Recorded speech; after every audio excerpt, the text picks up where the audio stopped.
Hi friends, എല്ലാവർക്കും online ക്ലാസ്സിലേക്ക് സ്വാഗതം. നമ്മൾ 6ാം ക്ലാസ്സിലെ സാമൂഹ്യശാസ്ത്രത്തിലെ പ്രധാനപ്പെട്ട ചോദ്യോത്തരങ്ങളാണ് ഡിസ്കസ് ചെയ്യുന്നത്. ഭൂമിയിൽ സമയം നിർണ്ണയിക്കാൻ ഉപയോഗിക്കുന്ന രേഖകൾ ഏതാണ്? ഭൂമിയിൽ സമയം നിർണ്ണയിക്കാൻ ഉപയോഗിക്കുന്ന രേഖകൾ ഏതാണ് രേഖാംശ രേഖകളാണ്. കിഴക്കൻ രേഖാംശങ്ങൾ ഏത് രേഖയ്ക്ക് കിഴക്കായി സ്ഥിതി ചെയ്യുന്നു? കിഴക്കൻ രേഖാംശങ്ങൾ ഗ്രീനിച്ച് രേഖ. കിഴക്കൻ രേഖാംശങ്ങൾ ഗ്രീനിച്ച് രേഖകൾക്ക് കിഴക്കായിട്ട് സ്ഥിതി ചെയ്യുന്നു. 150 ഡിഗ്രി രേഖാംശ എന്തുകൊണ്ടാണ് ഒരു നേർരേഖയല്ലാത്തത്? 180 ഡിഗ്രി രേഖാംശ രേഖ എന്തുകൊണ്ടാണ് നേർരേഖയല്ലാത്തത്? ഓരോ രാജ്യത്തിൻ്റെയും സമയവ്യത്യാസങ്ങൾ ഒഴിവാക്കാൻ വേണ്ടിയാണ്. അടുത്ത ചോദ്യം, ഭൂമിയെ കിഴക്കേ അർദ്ധഗോളമെന്നും പടിഞ്ഞാറേ അർദ്ധഗോളമെന്നും തിരിക്കുന്നത് ഏത് രേഖയുടെ അടിസ്ഥാനമാക്കിയിട്ടാണ്? Prime Meridian. ഏത് രേഖയെ അടിസ്ഥാനമാക്കിയിട്ടാണ്? പ്രൈം മെറീഡിയനെ അടിസ്ഥാനമാക്കിയിട്ടാണ് ഭൂമിയെ കിഴക്കേ അർദ്ധഗോളമെന്നും പടിഞ്ഞാറേ അർദ്ധഗോളമെന്നും തിരിക്കുന്നത്. അടുത്ത ചോദ്യം, ഏത് രേഖാംശ രേഖയാണ് അന്താരാഷ്ട്ര ദിനാങ്ക രേഖയുടെ അടിസ്ഥാനം? അപ്പോൾ അന്താരാഷ്ട്ര ദിനാങ്ക രേഖ എന്ന് പറയുന്നത് എന്താണ്? 180 ഡിഗ്രി രേഖാംശ രേഖയാണ്. 180 ഡിഗ്രി രേഖാംശ രേഖയെ എന്ത് പറയുന്നു? അന്താരാഷ്ട്ര ദിനാങ്ക രേഖ.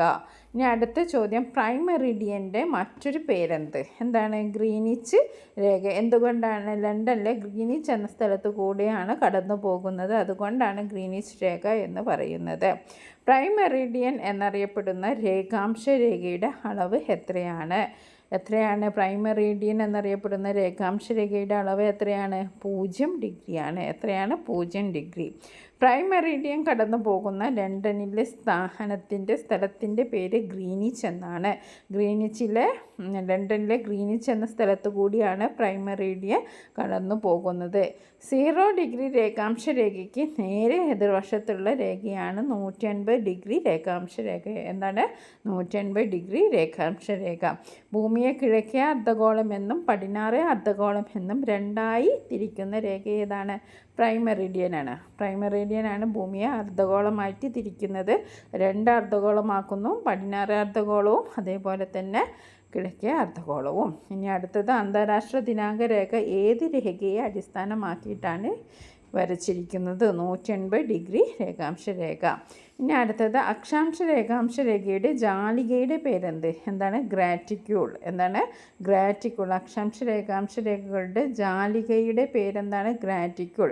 ഇനി അടുത്ത ചോദ്യം, പ്രൈം മെറിഡിയനെ ആധാരമാക്കി ഭൂമിയെ കിഴക്കും പടിഞ്ഞാറുമായി വിഭജിക്കുന്ന ഏതാണ്? അർദ്ധഗോളങ്ങളായിട്ടാണ് വിഭജിക്കുന്നത്. ഇനി ഭൂപടങ്ങളിലും അറ്റ്ലസുകളിലും കാണുന്ന അക്ഷാംശ രേഖാംശ ജാലികയുടെ പേരെന്താണ്? ഗ്രാറ്റിക്യൂൾ. ഭൂപട നിർമ്മാണത്തിന് ഉള്ള ചട്ടക്കൂടായി പ്രവർത്തിക്കുന്ന രേഖകൾ ഏതാണ്? ഗ്രാറ്റിക്യൂൾ.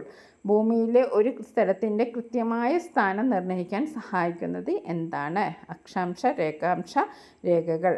ഭൗമോപരിതലത്തെ ചിത്രീകരിച്ചിട്ടുള്ള ഒരു പരന്ന പ്രതലം ഏതാണ്? ഭൂപടം. ഭൗമോപരിതലത്തെ ചിത്രീകരിച്ചിട്ടുള്ള പരന്ന പ്രതലം ഏതാണ്? ഭൂപടം.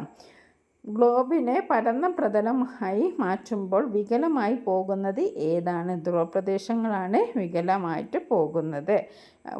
ഗ്ലോബിനെ പരന്ന പ്രതലത്തിലേക്ക് മാറ്റുമ്പോൾ ഉണ്ടാകുന്ന പ്രധാന വെല്ലുവിളി എന്ത്? വികലീകരണം. ഗ്രീനിച്ച് രേഖയ്ക്ക് കിഴക്കുള്ള രേഖാംശങ്ങൾ എന്ത് പേരിലാണ് അറിയപ്പെടുന്നത്? കിഴക്കൻ രേഖാംശം. ഗ്രീനിച്ച് രേഖയ്ക്ക് പടിഞ്ഞാറുള്ള രേഖാംശങ്ങൾ എന്ത് പേരിൽ അറിയപ്പെടുന്നു? പടിഞ്ഞാറൻ രേഖാംശം.